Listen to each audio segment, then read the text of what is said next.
Hello, this is the Itinerant Gamer, here with another video in Magic the Gathering Arena. As promised in the last video, I thought we would just go over the deck.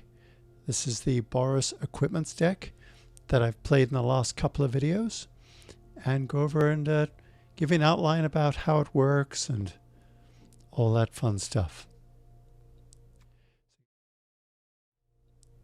So you can see, for us, a lot of our stuff comes out. It can come out in turn 1 or 2, and then we curve our top end as 4. Well, technically 6 for one card. That's our Embercleave. The rest, though, mostly topping out at 4 mana total cost. Alright, so let's go through these guys one by one. So first we've got our one-costed stuff, and we're starting here with a Resolute Strike. So this one really plays into our equipments theme because it's a combat trick, but also if it's a warrior, of which we have quite a few, we'll go through and have a count of those in a minute. We can also attach equipment to it for free, essentially. Because I mean really the +2/+2 for one is pretty decent as a combat trick for 1 white mana. But if we look here, we can look, we have a total of 11 warriors in the deck. So that's pretty good, right? So that means we can very easily free equip something. And some of our equipment, well, some of our equipment does go straight onto a creature when it comes into the battlefield. Some of it doesn't. So hey, especially some of that stuff that's, for instance, say we've had something die since, and so the equipment's gone back to just being unequipped down on the battlefield.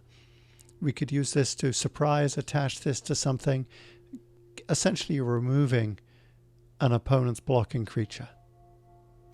So we have 2 of those. Then we have Fervent Champion. Now this guy, you see him in a lot of these mono red decks, like in the previous format. It was in, or the previous, before rotation. It was, you saw it a lot in Cascade. Not a lot of people read the second part of this card's abilities. So, he is a creature human knight for 1 red with first strike and haste. Already pretty amazing. And whenever it attacks, another target attacking knight you control gets +1/+0 until end of turn. So that's pretty good.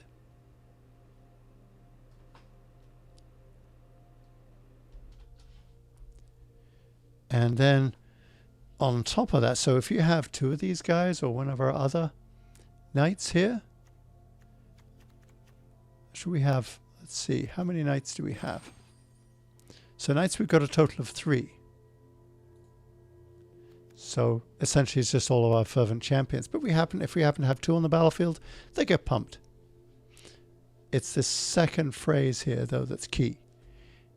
Equip abilities you activate that target this card, the Fervent Champion, cost 3 generic less to activate. So all of our stuff here. So this is free. This is free. This is free. For 2 white only. This is free. That's pretty amazing. Not a lot of people even see that. When I've played opponents, they don't even seem to see that. It doesn't occur to them, so they don't bother blocking. They end up swinging in for way more damage than they'd expect.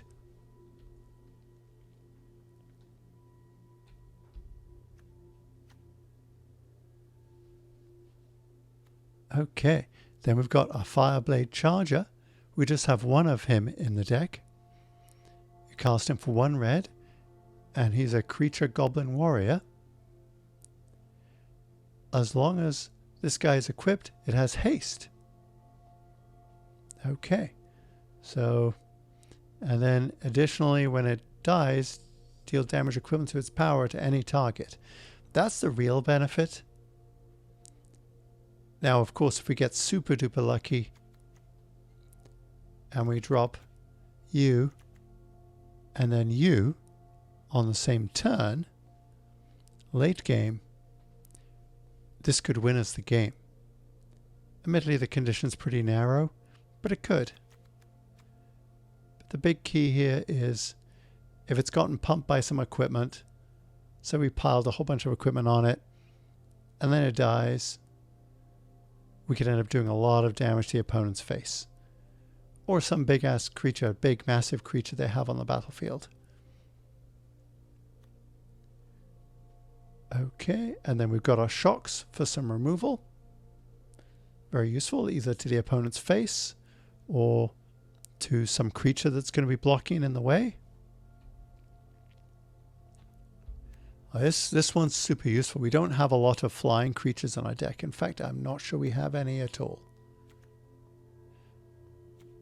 No, none at all. So this allows us to fly over the top. This gives us evasion on a stick. And when it's a battlefield, we can straight attach it to a creature.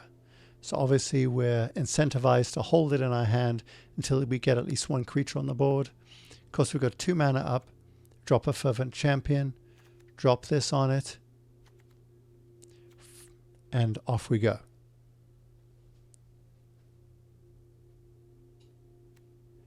Okay. And that's it. Just gives it flying. That's it. Pretty cheap though at 1 mana. Then we got our Shadow Spear. This is really, really good equipment in this deck.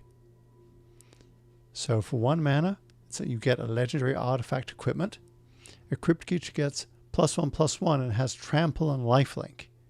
Well, these can be lifesavers. Plus you can pay 1 permanents your opponents control lose hexproof and indestructible until end of turn. So if we have a creature that's got this equipped and we're dealing with pesky angels, this could allow us to get through, or at the very least remove their angels from the board if we happen to have, say, a shock, a couple of shocks in hand or what have you, to eliminate that. So that's super duper handy. Alright, next up, our first card in our 2 mana slot. This is our Core Blade Master for 1 and a white. It's a creature core warrior with double strike. Equipped warriors you control have double strike. Okay, so that means our Kargan Intimidator here will get double strike. Same for Akiri. So as we said, for our warriors, we have 11 in total. So that's been pretty punishing now. Admittedly, out of that 11, 4 of them are the Core Blade Master. But the double strike on this thing, if it's equipped, it can be really difficult to deal with.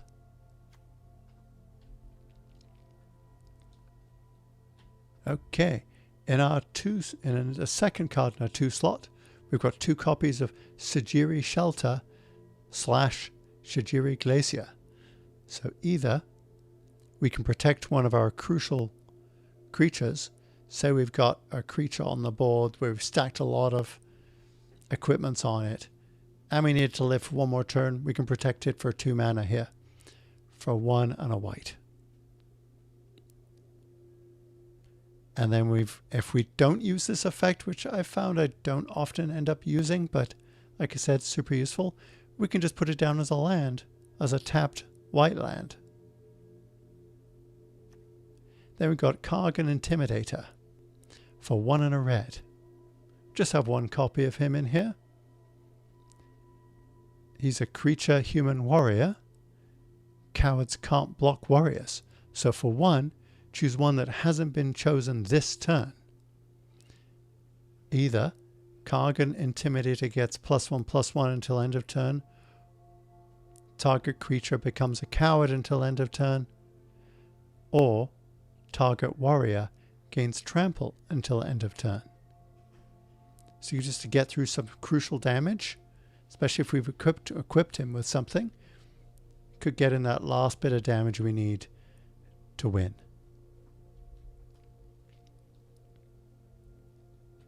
Still not entirely sure how useful he is in the deck yet, but this is how we're playing it for now. Then we have some more removal, this time in the 2 slot. 2 copies of Scorching Dragonfire, which you may cast at instant speed for 1 and a red. And it's a common. Scorching Dragonfire deals 3 damage to target creature or planeswalker. If that creature or planeswalker would die this turn, exile it instead. So this could be useful against some creatures that are being controlled by a player who's got some graveyard recursion. Orzhov, Golgari come to mind. Other than that, it's strictly conditional removal. Pretty good. Then we've got 3 copies of Relic Axe. For 2 generic, it's an artifact equipment at uncommon.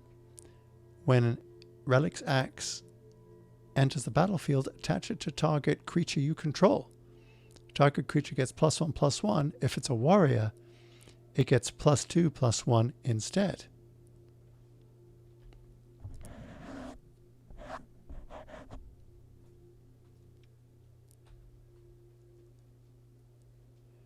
Equipped creature gets +1/+1.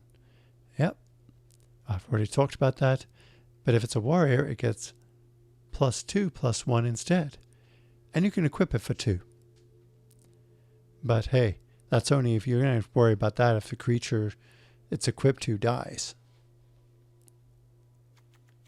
And we have 3 copies of that guy. Then we've got our next slot here, more removal. This time for 2 generic and a white. Banishing Light. It's an enchantment at uncommon. When Banishing Light enters the battlefield, exile target non-land permanent an opponent controls until Banishing Light leaves the battlefield. Okay, so just another great way to get a creature out of the way that's in our way. Or if we happen to end up in a mirror match, we can use to strip a piece of crucial equipment off our opponent's creatures. When I was testing this deck out against Friend, this is a common mistake I made, targeting the creature as opposed to the equipped creature.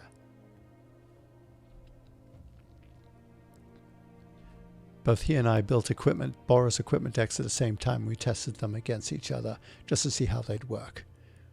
As I like to do with a lot of decks I build. Give them a test offline first, see how they work. Then we got Mace of the Valiant for 2 and a white. It's an artifact equipment. At rare, equipped creature gets +1/+1 for each charge counter on Mace of the Valiant and has vigilance. Whenever a creature enters the battlefield under your control, put a charge counter on Mace of the Valiant. Equip for 3 generic. Alright, so this one's pretty useful. I think really its best place that I can think of at the moment would actually be in a white weenies deck, because you're constantly putting white creatures on the battlefield, or creatures on the battlefield I should say, because it doesn't say non-token, tokens count. So this could be super useful to get in that last bit of nasty damage you want to get in against your opponent. In our case, it's just another equipment in this part of the deck's curve. I'm not as much of a fan of the mana cost here with that white in there, but still it has won me some games. Then we got Maul of the Skyclaves for 2 and a white. It's also an artifact equipment at rare. When Maul of the Skyclaves enters a battlefield, attach it to target creature you control. So this guy, super useful.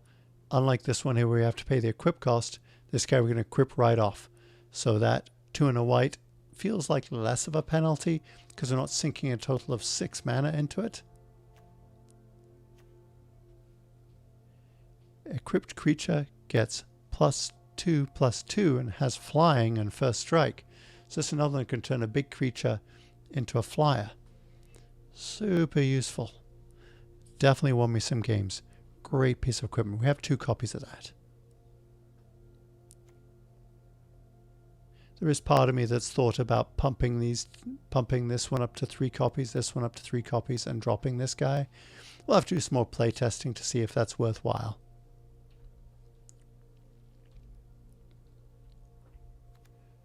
Ikiri Fearless Voyager. For 1 generic, a red and a white. Legendary creature, core warrior, at rare.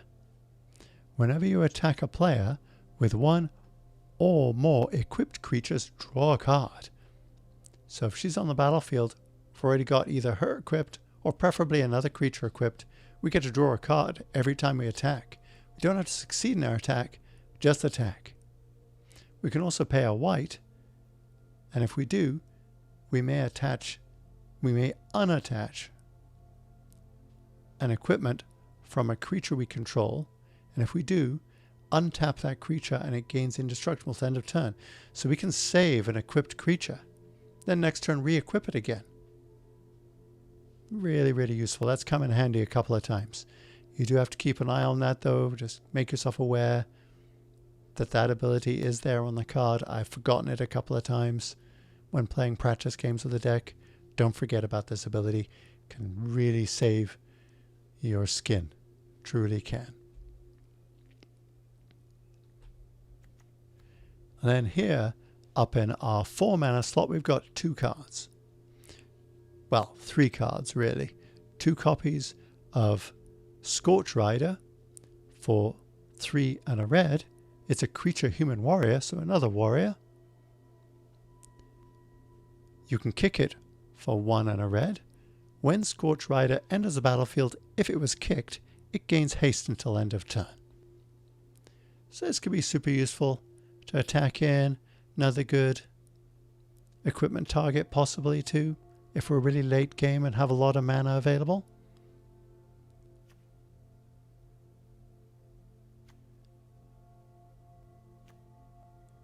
Nahiri, Heir of the Ancients. We just have 1 copy of her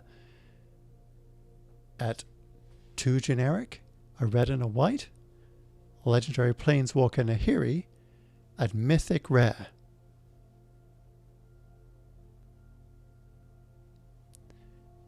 You may +1 her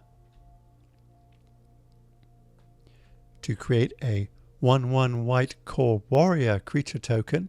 You may attach equipment you control to it for free. Pretty sweet. You can -2 her to look at the top 6 cards of your library. You may reveal a warrior or equipment card from among them and put it into your hand. Put the rest on the bottom of your library in a random order so you can fetch up a crucial warrior card. We have, I think as we said before, 11 of those. We can go grab one of those or crucial equipment to help us win the game next turn. We can also -3 Nahiri, Heir of the Ancients, and have it deal damage to target creature or planeswalker equal to twice the number of equipment you control. So we happen to have all our equipment on the board and we need to get rid of a crucial big huge blocker of some kind. We can do that. So even if we've got 2 equipment on the field, we can do 4 damage to a planeswalker or creature. That's pretty nice. Haven't had to use that ability yet, but I could see some corner cases where it might be handy against Green Stompy or something like that. Alrighty. And then of course, we couldn't have an equipments deck without an Embercleave. I only had 1 of these in my library here.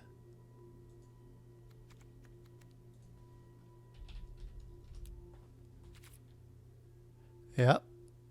I haven't collected the rest so far.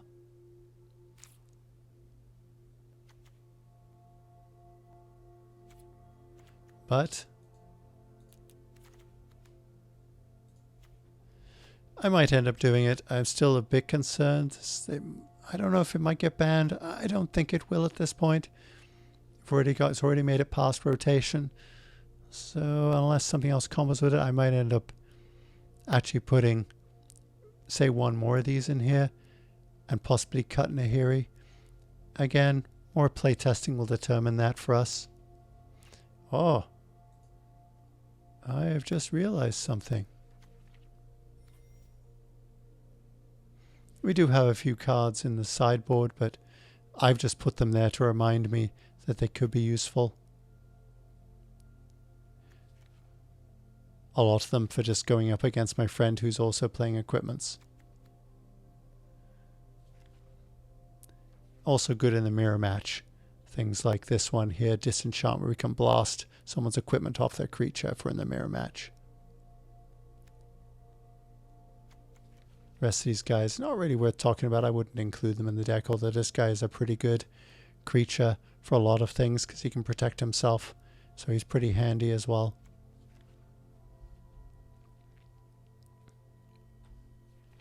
I originally had this one in the deck. Didn't actually find it a lot useful.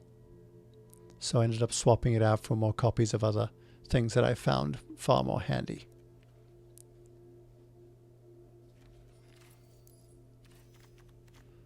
Let's go and actually put a sleeve on this thing. So I realized we had not done that. Let's see, what sleeve do we want to stick on this deck? My favorite default is this Seb McKinnon cover sleeve. I really like it. I love his art. His art has to be right up there as one of my favorites. But we also have this Boros signet here. So you know what? We'll just select that. Alrighty, so that was the deck. I think in the next video we might play another couple more games with it. It's a fun deck to pilot.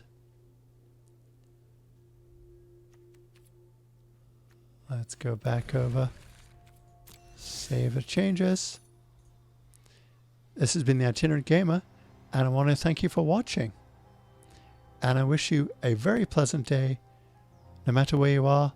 And please stay healthy and take care, and we'll see you in the next one. This has been Ian, the Itinerant Gamer, and thank you for watching, liking, and subscribing.